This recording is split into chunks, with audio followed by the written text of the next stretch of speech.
From CEO to ranch life, our next guest has led an interesting entrepreneurial path that makes her perfectly positioned now to help others find their next and reimagine a new business, a new career, or whatever that next is for you.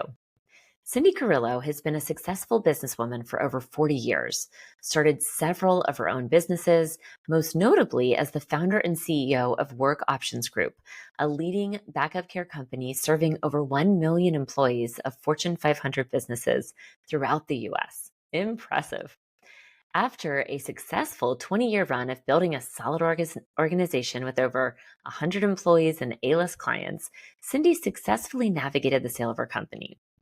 Once the company sold, Cindy used all of that business and leadership experience to move on to her most challenging nexts yet. The building of CC Blue Ranch, the creation of The Immersion, Finding Your Next, and publishing her book, Finding Your Next When You're Ready for the Life You Really Want. In this episode, you'll hear practical insights for overcoming the fear that holds you back. We talk through the role of intuition in making life decisions, and also how to explore future possibilities and continuously evolve and adapt into whatever next you want to create for yourself now. I absolutely loved this conversation with Cindy so much, and I know you will too. And it all starts now. I'm Kara, and welcome to Soul Inspiring Business. I believe that all of us possess unique gifts and talents that allow us to serve the world and our own growth in the highest possible way. Our lives are an expression of our thoughts, beliefs, and actions. And here, we will explore businesses, thought leaders, and topics designed to inspire, helping propel your own growth so you can live your best and most purposeful life. Welcome to Soul Inspiring Business. Welcome back to the Soul Inspiring Business Podcast. You've just heard all about Cindy, and so I am so thrilled to welcome her to the show today. So thank you so much for being here, Cindy Carrillo. Thank you. I'm very excited for this conversation. Oh, well, me as well. And, as we, especially on the show and, with the title Soul Inspiring Business, you can imagine it can go in a lot of different directions. But in particular, what I love about your story and finding your next is the idea. I think of even in your bio, you said something about, am I a business coach or am I a life coach? And it said, well, how can you be one without the other? You're all one package, right? So, so I love that, that I think that's, part of what we're here to do is create and, and really lean into our gifts. And so the conversation today and talking about your book, Finding Your Next, and all the different ways that you're helping people really move into their next chapter. I'm excited to dive into that today. Awesome. So help us understand, because I'm really curious in the previous company because you've been in business for the last 40 years and various different roles.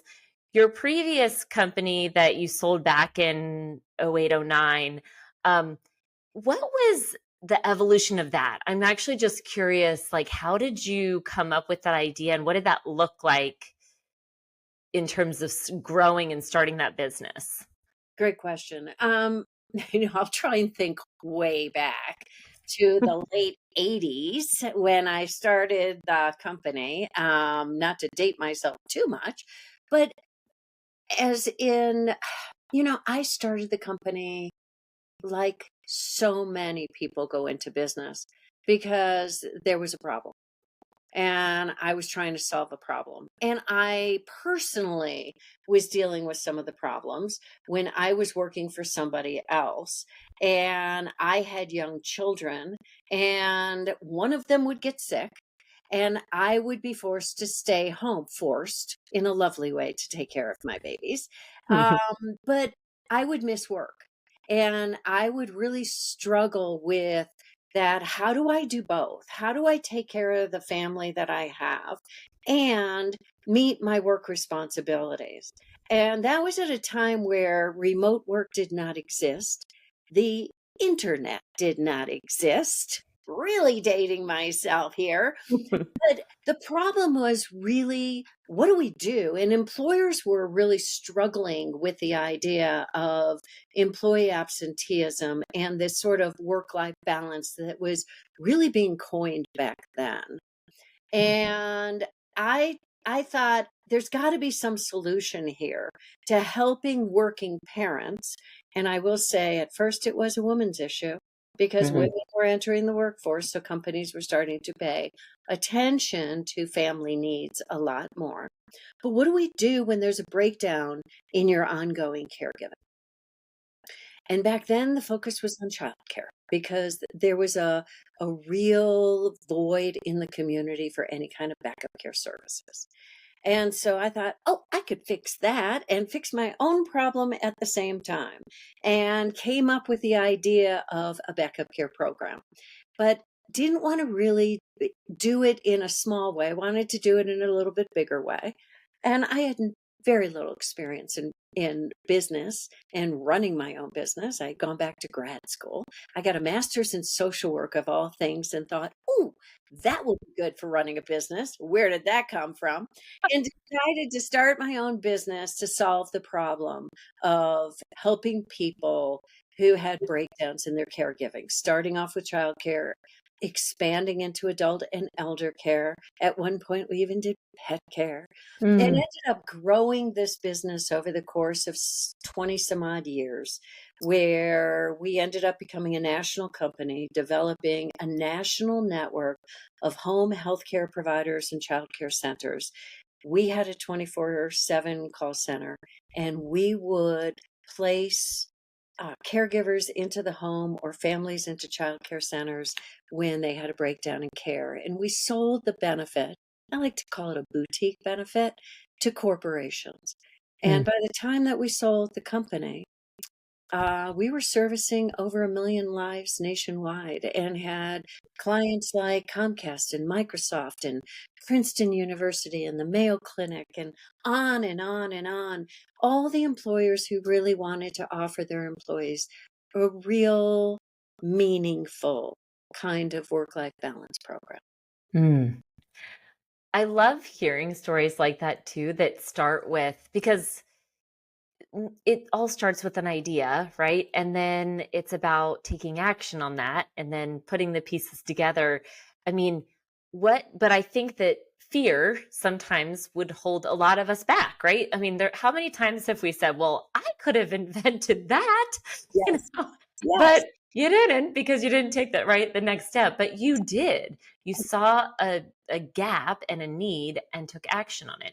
So what did that feel like? I'm just curious at the time because Yeah. I mean, did people think you were crazy? Like, how did that all That's evolve? a great thing. Yes. People, I don't think they thought I was crazy.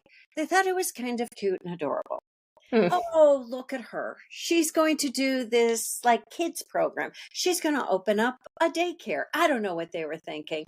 But I think the difference between somebody who might have an entrepreneurial tendency is that they don't get stopped by the potential of the risks of failure. They see opportunity and they're asking how, why, what, where, when. And we just sort of move forward. And I think I've been that person my whole adult life where change and risk are mitigated by figuring out what's next. If the idea has merit for me, the litmus test for that is that it keeps coming back. Hmm. It's not fleeting. It's sort of nagging. And so the nagging is what gets me to pay attention to whether or not I'm truly interested and whether or not it really warrants the next step, which is figuring out what would be required to do something. And it's answering the questions of how. The bigger question begins prior to the how, which is why. Why do you want to do that? Why don't you just settle for what you have or do what you're currently doing? Why go through the brain damage, the energy, the time to start something new and to make something up that didn't exist before in this way when it would be easier just not to? And part of that is because it's important. And if that's the why, I found it important. And I found that nobody else was really addressing it. Why not me? Not why me? Why not? Ah, And I then love. just and then the rest of it, the fear that you were alluding to before, is oftentimes we don't take the next step to figure out what we want to do next because we are consumed with a couple of kinds of fears. And I write about it in the book that I wrote about finding your next. And the first one that stops us is the fear of the unknown, which if it doesn't exist, there's no bigger unknown than, the deep dark abyss of it's nothing, right? Right. But what I've come to understand over the years for all the different changes and all the next that I've created and gone through is that each one is an unknown because we haven't experienced it yet. We can either let the fear stop us and paralyze us from moving forward, or take that fear as an indication that we need more information. We don't have enough answers to the questions that we have. That's the unknown. But like anything, if you start to identify the questions and then gather the information and find the answers, the unknown begins to shrink. Mm, So the fear starts to dissipate. And right. so if we don't let it stop us, if it's important enough, and we think of it as, oh, I don't know enough.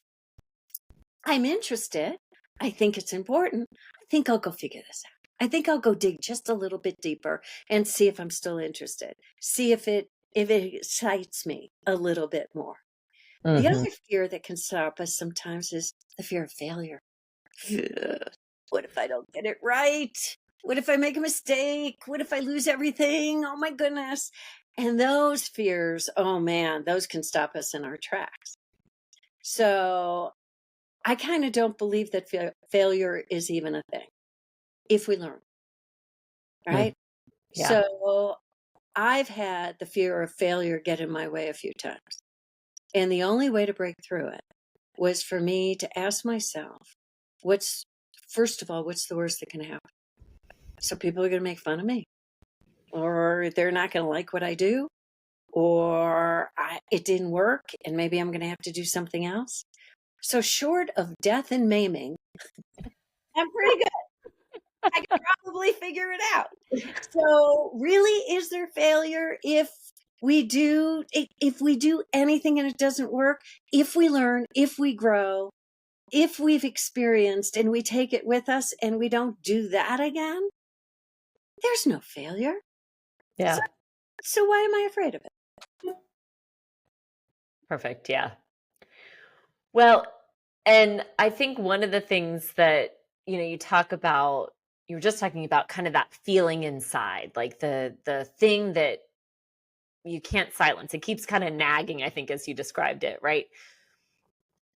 How do you define intuition and the inner knowing? Like how have you learned to listen to that or lean into it? Yeah, it is a big deal in my life. And I articulate it and feel it a different way than kind of inside me. I've got strong intuition in terms of if something feels dangerous or fraught with difficulty or something, my gut actually reacts. And I've learned to not ignore that and to Mm, pay attention to that and to integrate that into my thinking. Like maybe I need to look at this differently. In the other way, sometimes it's just, that heart where you go pitter pat and you sort of get that excitement when something happens. I think that's us physically, internally, sort of giving ourselves a sign of something good or not so good. mm, But for me, the real test is whether or not in my mind's eye, I can see what's in front of me. Mhm. And there's this sort of gift of sight where if I can't see it, conversely, I I can't do it. But if I can see it, and when I say see, it's more of a feeling of seeing. It's a visualization of potential, Mm. of I could see the direction. I could sort of see what's out ahead. And if I can see what's out ahead, I can work backwards and fill in the blanks in order to get there. But if I can't see where I'm going and see what I'm trying to accomplish or where I'm trying to get to, then I'm kind of driving blind and I don't end up going. I can't move forward in that direction. Does that make sense? Completely. It makes complete sense. And I think that my next question actually kind of goes right into that, right? Because I think for a lot of people when they're looking for that next, Yes. there is an inability to have clarity on what it is, right? Like it's a big question. What do you want to create? What do you want in your next 5, 10, 15 years? And it's this big question. And often I think what keeps people stuck is the inability to see or to know.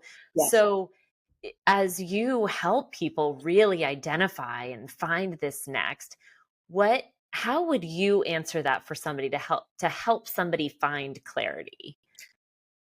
So when I coach and I'm working with somebody who is stuck, and they keep asking themselves, what's next? The second question that is typical that we ask as humans is, what do we want? And oh God, is that paralyzing? It's like, I don't know what I want. I I don't know. so many things and I don't know. And we get really wrapped around the axle on what do we want. So Yeah. I actually think it's a different question. I think the question is, what's important to you and how you want to live the life you want? Mhm. What's important? What do you value? If we back up to ask why, before we get into the weeds of how, what, where, when, and we get so detail oriented without stopping and without stepping back just a moment and saying, why do I want to change my career? What what would be important if I was given the opportunity to design my own life, the way I work, the way I live, the things I want to do for fun, the things that would be really important to me? What would rise up? And then if I know what those things are, how do I use those as the basic criteria for making a decision about what I want and what I want to do? So we go so far down the road, we need to kind of back up and explore a little bit about who we are and what's important to us. So for me, boy, family's really important. Having time to be able to make certain choices. Now, I am in a glorious phase of my life. I'm 67 years old. I sold my company. I moved onto a 35-acre gorgeous ranch in the mountains. I have miniature horses. I mean, seriously. I have baby goats. I coach for a living. I do it from my ranch.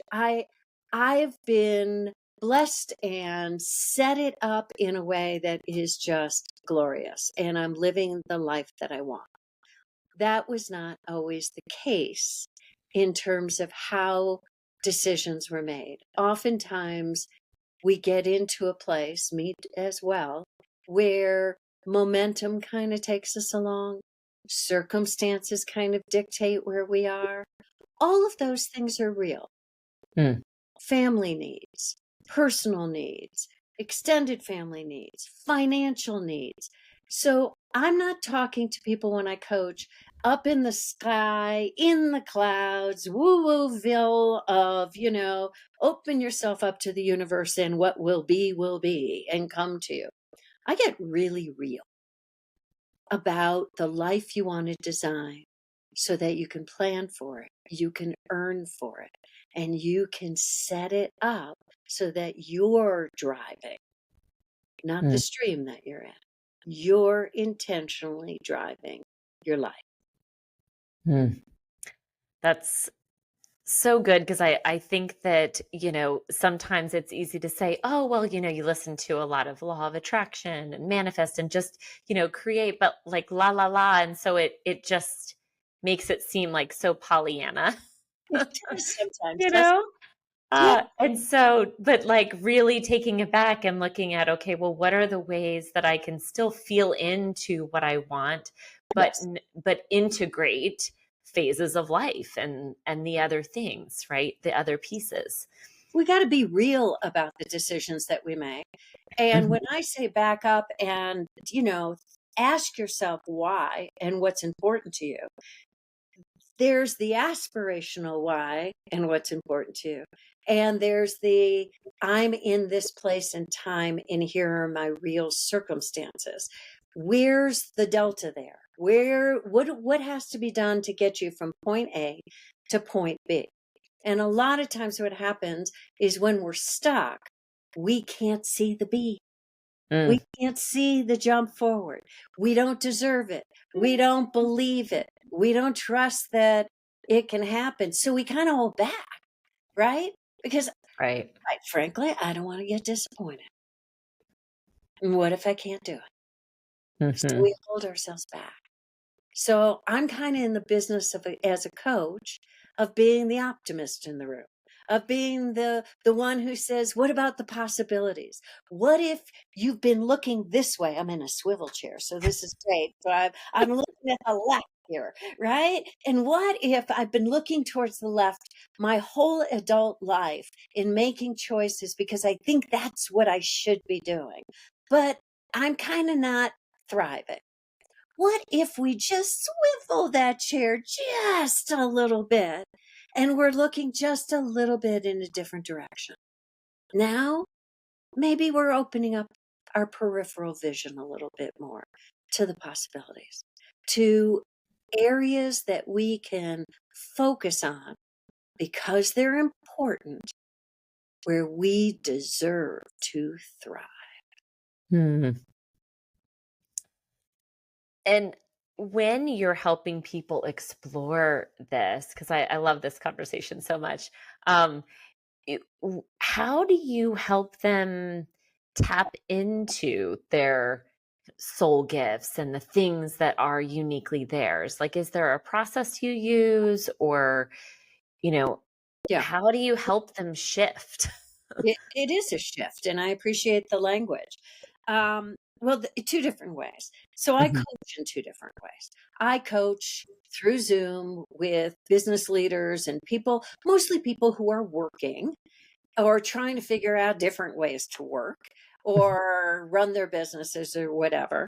And that kind of coaching is oftentimes where are you in the moment? Where are you trying to get to? But it's circumstantial more. Ongoing coaching tends to be what do you need? And then some future thinking. And that I love. I love working with people in that moment, in that way. But there's a part of me that's always been about that future possibilities, the opportunities that are out there. And in an hour-long conversation, that's tough. So being where I live on a ranch in the most beautiful part of Colorado, a destination place, I thought, what if people came to me? What if they came to the ranch and they were kind of immersed in the environment of this small, easy, safe little working ranch with these miniature horses and goats and pigs and chickens and you get to pet a pig and play with a goat and groom a horse if you want, but spend And the there's such amazing power and healing in nature. I mean, gosh, right. And I the find earth has the power to heal. right.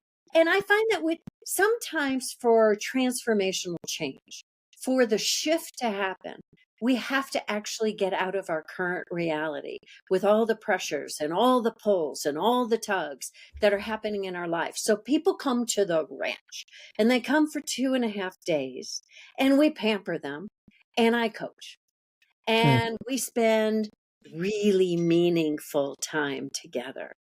And we explore and go through exercises where we ask those really important questions. Why? What are you bringing with you? What are the things getting in your way? Where's the future that you see? Where are the possibilities? And what is the difference or the delta from where you are now to where you want to be? Because sometimes people, most of us, need permission to dream just a little bit and to get out of their own way and really to understand what's blocking them from moving forward. The I can'ts, the I'm worried about, the what ifs, and the buts. So we have a couple of rules. When someone comes for an immersion to find their next at the ranch, it's all positive. We might look back, but we're mostly looking forward, right? So Yeah. it's positive. And they're not allowed to use the word but. Not allowed That to. might be hard, actually. It is. It's amazing how difficult that could be for people because this is what we do when we use the word but. We pretend, we buy into, oh, I'm all for this. I really want to figure out a way to work differently in my career space, but man, I really want to do more. But I'm not qualified, or, but I haven't had the kind of experience, but I just, dot, dot, dot. So we say on the front end of the sentence, I'm in. I really want this. And then as soon as that but happens, we negate it all. We Mm. shut it all down. So we're not allowed to use it. We Mm. just don't use it. Instead, we use the word and. And I might have to go take a couple of courses. And I might need to spend some time learning how to do X, Y, or Z. And I need to have a conversation with my supervisor about it. Mm. Because now we're talking about moving forward, taking action. And inherent in that is a decision. A lot of times when people are stuck, it's about getting to the point where they have enough clarity so that they can make a decision. Without a decision, you can't move forward. Yeah.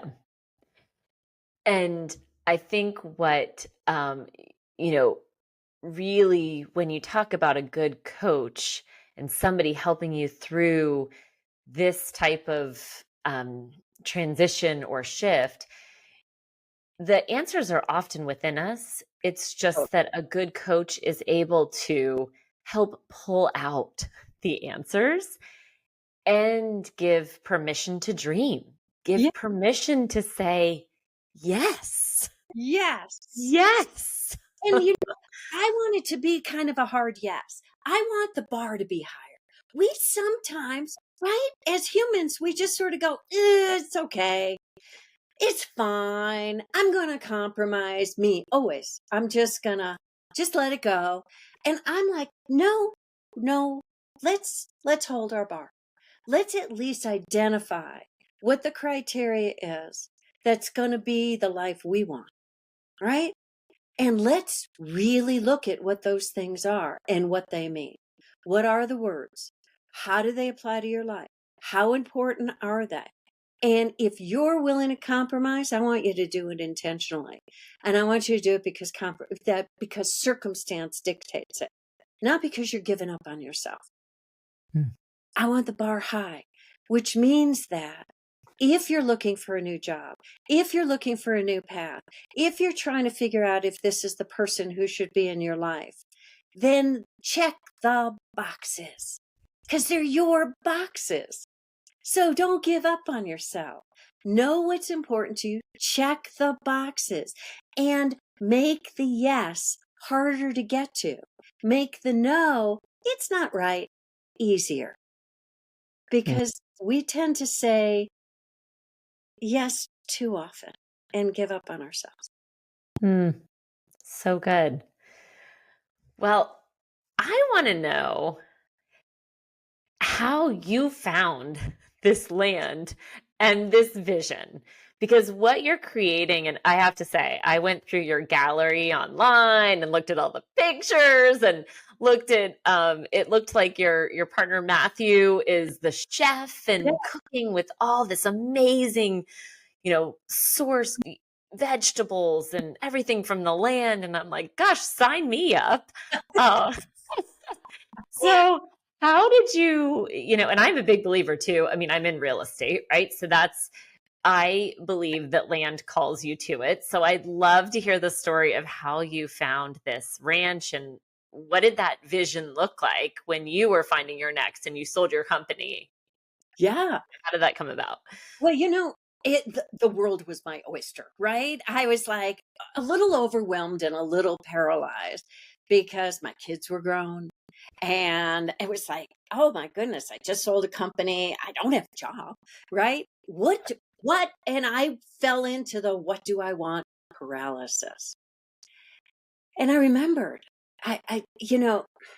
that there were some times in my life where if I was in open spaces, and I love to look at the mountains. I've lived in Colorado since I was 19, and oh my goodness, it's a gorgeous state, and those views are just magnificent.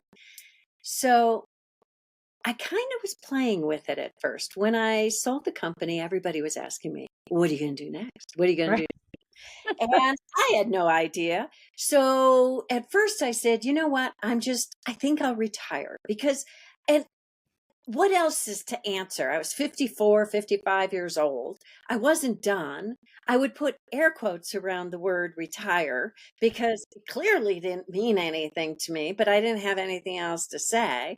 But I'd kind of lay out this scenario of, you know what? I think I'll go out and find some land. I'll build a house. I'll sit on the porch, rocking chair, views, look at the land, and retire. And it was a joke. Hmm. It kept coming up and kept coming up. And I was like, where the heck is this coming from?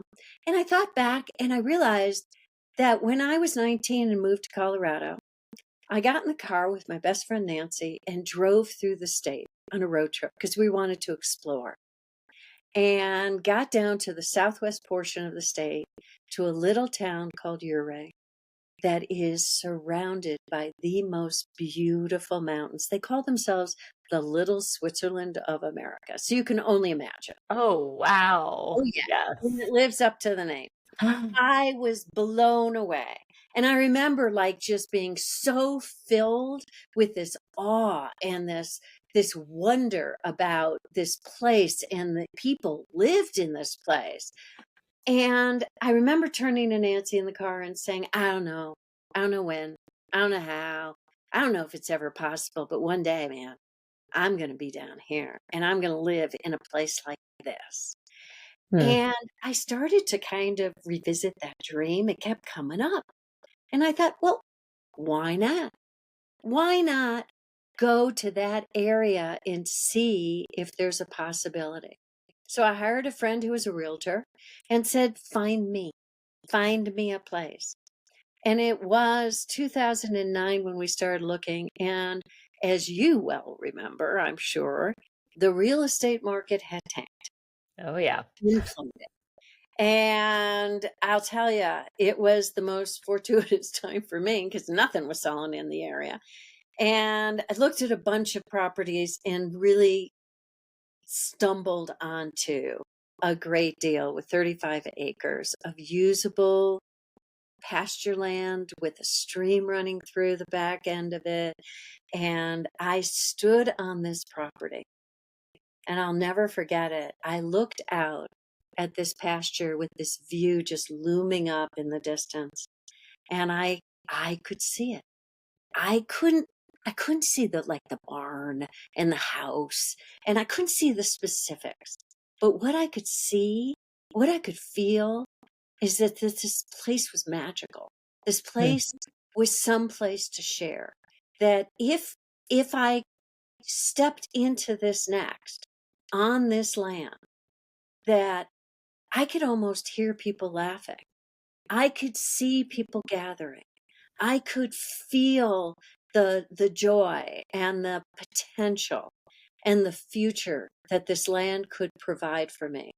And I could see a life well lived on this property. That's what I saw. So that was the beginning. Wow. I'm like covered in goosebumps because I could feel that for you when you are sharing that. And I think, going back to intuition and inner knowing and how do you know when it's right, and to your point, right? When you can see it Yeah. and feel it. Yeah. And I think that we always know those answers. We always get a sign. It's just sometimes we don't know when to listen to it or what it feels like. But I think having you define that for yourself more clearly too might also help somebody else see and feel and what that feels like for them, because I do think that we're all very powerful and intuitive. We just sometimes forget what it feels like. We need to trust it when it comes to and start to identify what it is within ourselves that are the beacons for us, that are the lights, the red lights, the green lights. We all have it. Mhm. Mine comes out in that seeing kind of way. Other people feel it in different kinds of ways.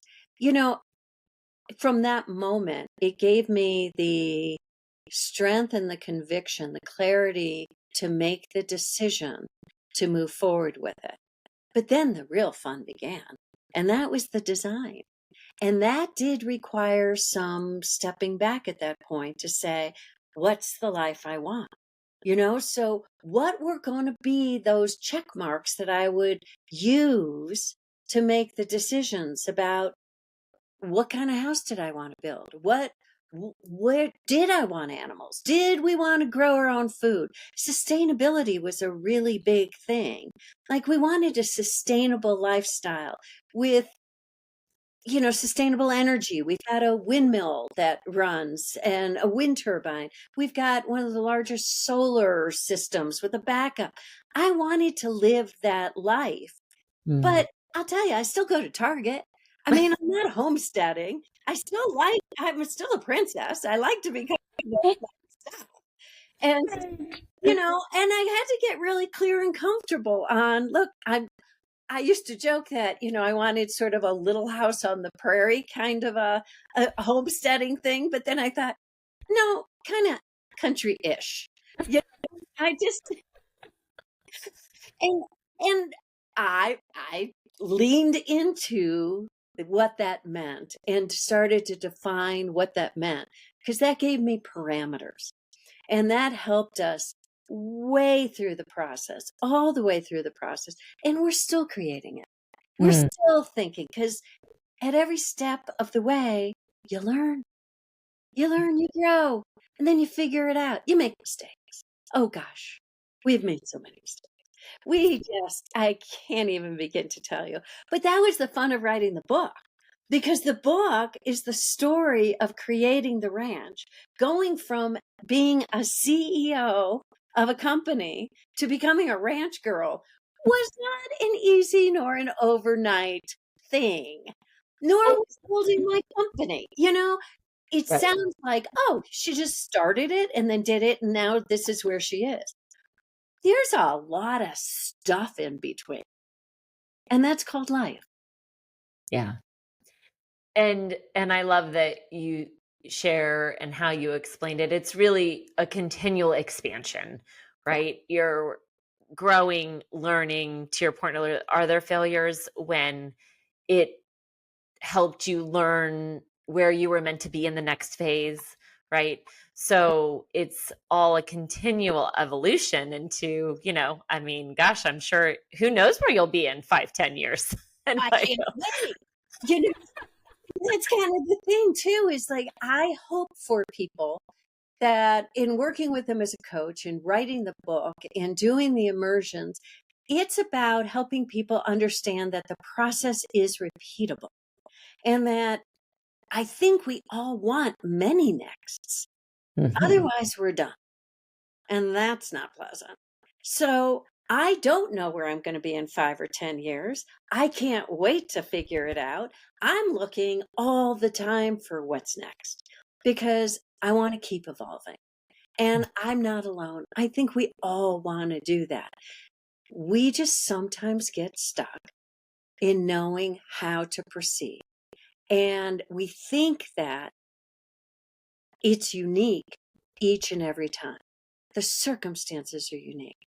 But the process, once you get into the process and you feel comfortable with how to go through the journey of figuring out what's next, stepping into your next, and then moving on to the next from there, it's a heck of a lot less scary.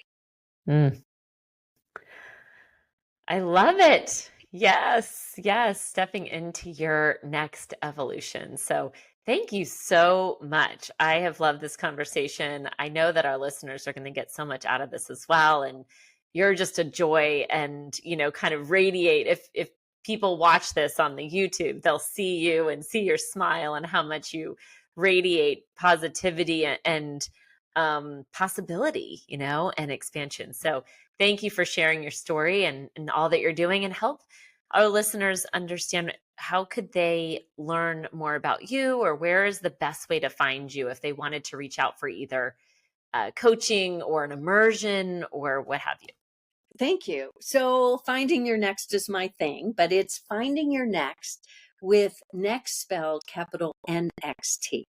So, and I did that because I think it's important. We want a lot of next, and I put the emphasis on finding your next rather than the NEXT, which is hey, what's next. So this is about our lives. So we're going to put the NXT in there. So it's finding your next with an NXT.com is my website. Finding Your Next is the name of the book. And there's a companion workbook that goes with it. And you can get it as paperback and ebook.